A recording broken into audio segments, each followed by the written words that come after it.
Hello student, आज का हमारा टॉपिक है endosperm. First of all, endosperm होता क्या है? तो ये फ्लावर का फीमेल पार्ट है। ये फ्लावर के फीमेल पार्ट में ये स्टिग्मा, स्टाइल और ओवरी है।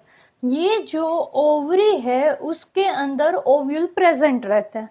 अब ये जो ओव्यूल है वो कुछ ऐसा दिखता है। अब ये ओव्यूल के सेंटर के अंदर एम्ब्रियो सेक प्रेजेंट होता है। ये एम्ब्रियो सेक अगर देखने जाए तो ऐसा दिखता है। एम्ब्रियो सेक जो है उसमें ऊपर की साइड, माइक्रोपाइलर एंड की साइड 3 सेल प्रेजेंट होते हैं, नीचे की साइड 3 सेल प्रेजेंट होते हैं और बीच में एक सेंट्रल सेल प्रेजेंट होता है। और सेंट्रल सेल के अंदर 2 न्यूक्लियाई प्रेजेंट होते हैं। अब ये जो 3 सेल है उसमें से ये 2 साइनर्जीड सेल कहलाते हैं और बीच के सेल को एग सेल कहते हैं। अब यहाँ पे होता क्या है, यहाँ पे पोलन ट्यूब का फॉर्मेशन होता है और 2 मेल गेमीट ओव्यूल के अंदर एंटर होते हैं। जो 2 मेल गेमीट ओव्यूल के अंदर एंटर होते हैं उसका क्या होता है? तो ये एग सेल है। एक मेल गेमीट इस एक सेल के साथ फ्यूज करता है और जाइगोट का फॉर्मेशन होता है। दूसरा जो मेल गेमीट है वो सेंट्रल सेल के साथ फ्यूज करता है और उससे प्राइमरी एंडोस्पर्म सेल का फॉर्मेशन होता है, जो कि कैसा होता है? ट्रिपलेट होता है। अब ये जो सेल है प्राइमरी एंडोस्पर्म सेल, जो कि मेल गेमीट सेंट्रल सेल के साथ फ्यूज होने से बना है, ये सेल फर्दर डिवीजन करेगा, माइटोटिक डिवीजन करेगा बहुत बार, और उससे बहुत सारे सेल का फॉर्मेशन होगा जिसको हम प्राइमरी एंडोस्पर्म टिश्यू बोलेंगे। अब ये टिश्यू का काम क्या है? तो ये जाइगोट है, ये अपना डिवीजन करेगा और बहुत सारे सेल बनाएगा और उससे एम्ब्रियो का फॉर्मेशन होगा। अब ये जो एम्ब्रियो बन रहा है उसको न्यूट्रिशन देने का काम इनका है। ये जो बहुत सारे सेल्स बनेंगे, प्राइमरी एंडोस्पर्म टिश्यू बनी, वो इस डेवलप हो रहे एम्ब्रियो को नरिशमेंट देगा। Okay, next types of endosperm. तो यहाँ पे हम 3 टाइप पढ़ने वाले हैं, न्यूक्लियर एंडोस्पर्म, सेल्यूलर एंडोस्पर्म और हेलोबियल एंडोस्पर्म। ओके, फर्स्ट हम पढ़ेंगे न्यूक्लियर एंडोस्पर्म। इसमें होता क्या है? ये एम्ब्रियो सेक था। एम्ब्रियो सेक में यहाँ पे जाइगोट का फॉर्मेशन हुआ था, बीच में यहाँ पे प्राइमरी एंडोस्पर्म सेल का फॉर्मेशन हुआ था मेल गेमिट के फ्यूजन की वजह से। अब ये जो सेल है प्राइमरी एंडोस्पर्म सेल, ये सेल का जो न्यूक्लियस है वो बार बार डिवाइड होगा। सेल नहीं डिवाइड हो रहा है, सेल एक ही है, बट उसका जो न्यूक्लियस है वो डिवाइड हो रहा है माइटोटिकली। ठीक है, माइटोटिक डिवीजन है। बहुत सारे न्यूक्लियस बन जाएंगे एक ही सेल के अंदर और यहाँ पे बीच में एक सेंट्रल वैक्यूल प्रेजेंट होगा और ये वैक्यूल की वजह से ये जो जितने न्यूक्लियस बने हैं वो ये साइड साइड में रहेंगे, पेरिफेरल एरिया में रहेंगे। तो ये क्या हो गया? Free nuclear endosperm. क्यों न्यूक्लियर एंडोस्पर्म बोला? क्योंकि बहुत सारे न्यूक्लियस बने हैं। उसने वॉल का फॉर्मेशन करके ऐसे अलग अलग सेल्स नहीं बनाए हैं, एक ही सेल के अंदर बहुत सारे न्यूक्लियस प्रेजेंट है, इसीलिए इसको न्यूक्लियर एंडोस्पर्म कहा जाता है। तो ये मोस्ट कॉमन टाइप का एंडोस्पर्म है। यहाँ पे होता क्या है? फ्री न्यूक्लियर डिवीजन होता है और वो कैसा होता है? माइटोटिक डिवीजन होता है। सेल वॉल का फॉर्मेशन नहीं होता है, इसलिए सेल नहीं बने, बहुत सारे न्यूक्लियस बने। बीच में एक सेंट्रल वैक्यूल प्रेजेंट होता है जिसकी वजह से सारा का सारा जो साइटोप्लाज्म है जिसके अंदर ये न्यूक्लियाई प्रेजेंट है वो पेरिफेरल एरिया में आ जाते हैं। नेक्स्ट, ये जो वैक्यूल था उसकी साइज धीरे धीरे डिक्रीज होती जाएगी और यहाँ पे अब वापस से 2 चीज है। First, incomplete cell wall formation और दूसरा है कंप्लीट सेल वॉल फॉर्मेशन। अब कंप्लीट सेल वॉल फॉर्मेशन होता क्या है? ये सारे के सारे जो न्यूक्लियस है इन सब के आसपास ऐसे वॉल का फॉर्मेशन स्टार्ट हो जाता है और सब सेल में कन्वर्ट हो जाते हैं। तो स्टार्टिंग में क्या थे? फ्री न्यूक्लियस थे, बाद में क्या हुआ? उनके आसपास सेल वॉल का फॉर्मेशन हुआ और सेल में कन्वर्ट हो गए। तो कभी कभी ये कैसी प्रोसीजर होती, कंप्लीट, मतलब कि ये जो है पूरे के पूरे, ये सारे के सारे न्यूक्लियस है उसके आसपास वॉल बन जाती है और पूरा स्ट्रक्चर ऐसा बन जाता है, जिसको कंप्लीट सेल वॉल फॉर्मेशन बोलते हैं। ये मेज, व्हीट, राइस, कॉटन इसमें देखा जाता है। अब है इनकम्प्लीट सेल वॉल फॉर्मेशन। ये क्या है, ये सारे न्यूक्लियस से, अब ये जो न्यूक्लियस है उनके आसपास वॉल बनना स्टार्ट हो जाता है, पेरिफेरल एरिया से इसके अंदर स्टार्ट होता है।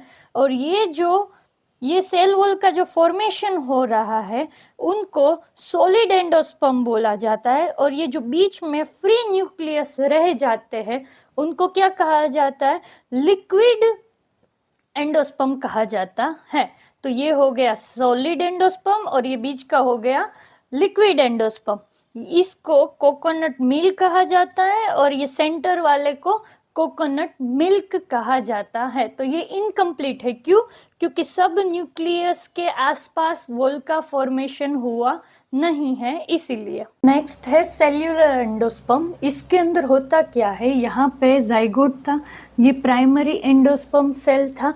अब ये जो सेल है उसका न्यूक्लियस डिवाइड करेगा और डिवीजन के बाद जब दो न्यूक्लियस बन जाएंगे तो उसी टाइम पे ये न्यूक्लियस अपने आसपास वॉल का फॉर्मेशन करके दो सेल बन जाएंगे। वापस से ये जो है ये अपना न्यूक्लियस डिवाइड करके वापस से अपने आसपास सेल वॉल का फॉर्मेशन कर देंगे। मतलब यहाँ पे न्यूक्लियर डिवीजन के बाद वॉल का फॉर्मेशन हो जाता है। मतलब न्यूक्लियर डिवीजन हुआ और उसके तुरंत बाद उसने साइटोकाइनेसिस कर दी। तो इसको क्या कहा जाता है, सेल्यूलर एंडोस्पर्म। इसके पहले वाले में क्या था, न्यूक्लियस डिवाइड हुए, बहुत सारे न्यूक्लियस हो गए, उसके बाद उसने वॉल का फॉर्मेशन करा था। बट यहाँ पे ऐसा नहीं है, न्यूक्लियस डिवाइड होता है और वॉल के फॉर्मेशन साथ साथ में ही होते जाते हैं। ये नॉर्मली डाइकोट्स में देखा जाता है और इसको सेल वॉल का फॉर्मेशन होके सेल्स ही बन जाते हैं, इसीलिए इसको क्या कहा जाता है, सेल्यूलर एंडोस्पर्म कहा जाता है।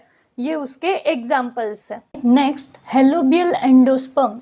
इसमें एंडोस्पर्म का फॉर्मेशन होता कैसे है, तो फर्स्ट ऑफ ऑल ये क्या है, एम्ब्रियो सेक है।